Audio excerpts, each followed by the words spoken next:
அதாவது மருத்துவ மற்றும் மக்கள் நல்வாழ்வுத்துறையின் சார்பில் ஈரோடு அரசு மருத்துவக் கல்லூரி மருத்துவமனையில் மருத்துவர்களுக்கான பட்டமளிப்பு விழா மற்றும் 3,35,00,000 மதிப்பீட்டில் 9 பொது சுகாதார கட்டிடங்கள் திறப்பு விழா மற்றும் 8.15 கோடி மதிப்பீட்டில் கட்டப்பட உள்ள 15 பொது சுகாதார கட்டிடங்கள் அடிக்கல் நாட்டு விழா மற்றும் ஈரோடு அரசு தலைமை மருத்துவமனையில் 3.70 கோடி மதிப்பீட்டில் மேம்படுத்தப்பட்ட அறுவை சிகிச்சை அரங்கம் திறப்பு விழா என மற்றும் 2 லட்சம் மதிப்பீட்டில் ஊட்டச்சத்து மறுவாழ்வு மையம் திறப்பு விழாவை நிகழ்ச்சியில் தமிழக மருத்துவ மற்றும் மக்கள் நல்வாழ்வுத்துறை அமைச்சர் மா சுப்பிரமணியன் மற்றும் தமிழக வீட்டு வசதி மற்றும் மதுவிலக்கு ஆயத்தீர்வைத்துறை அமைச்சர் முத்துசாமி ஆகியோர் கலந்து கொண்டு திறந்து வைத்தனர். அதனைத் தொடர்ந்து பெருந்துறை மருத்துவக் கல்லூரி மருத்துவமனையில் 100 மருத்துவ மாணவர்களுக்கு பட்டமளிப்பு விழா வழங்கப்பட்டது.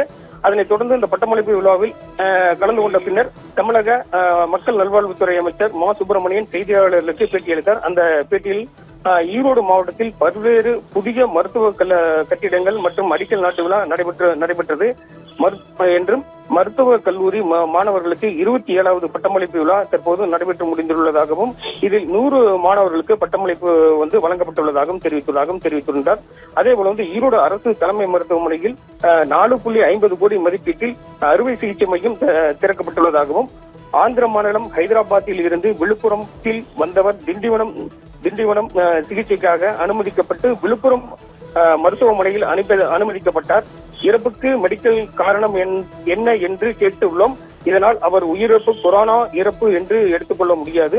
முழுமையான விவரங்கள் தெரிந்த பிறகுதான் சொல்ல முடியும் என தெரிவித்துள்ளார்.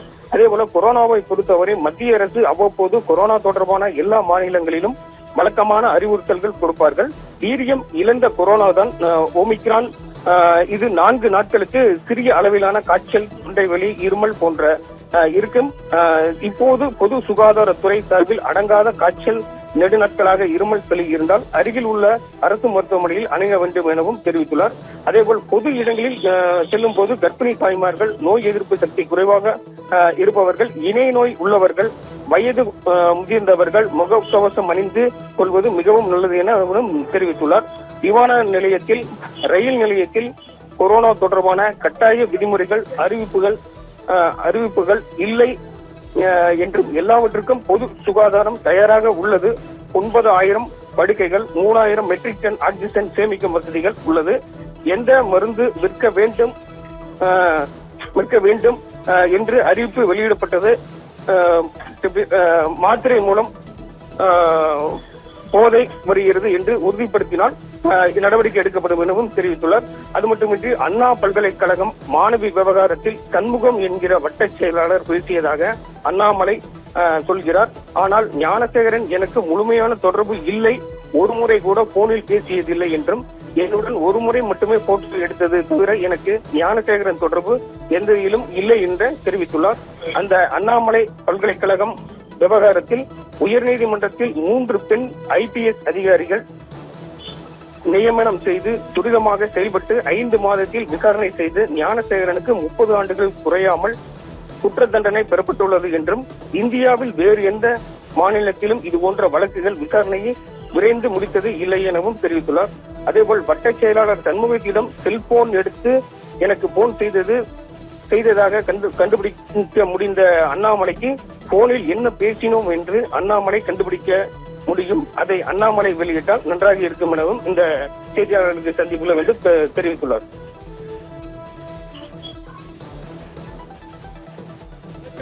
சம்பந்தப்பட்ட அந்த உயர் நீதிமன்றமே ஒரு IPS ஆபீசரை அனுமதிச்சு அவங்க விசாரிச்சு முழுமையாக நடவடிக்கை எடுத்து குற்றவாளி யாருன்றதை கண்டுபிடிச்சு இப்போ ஒரு 30 வருஷம் குறையாமல் ஆயுள் தண்டனை பண்ணியிருக்காங்க.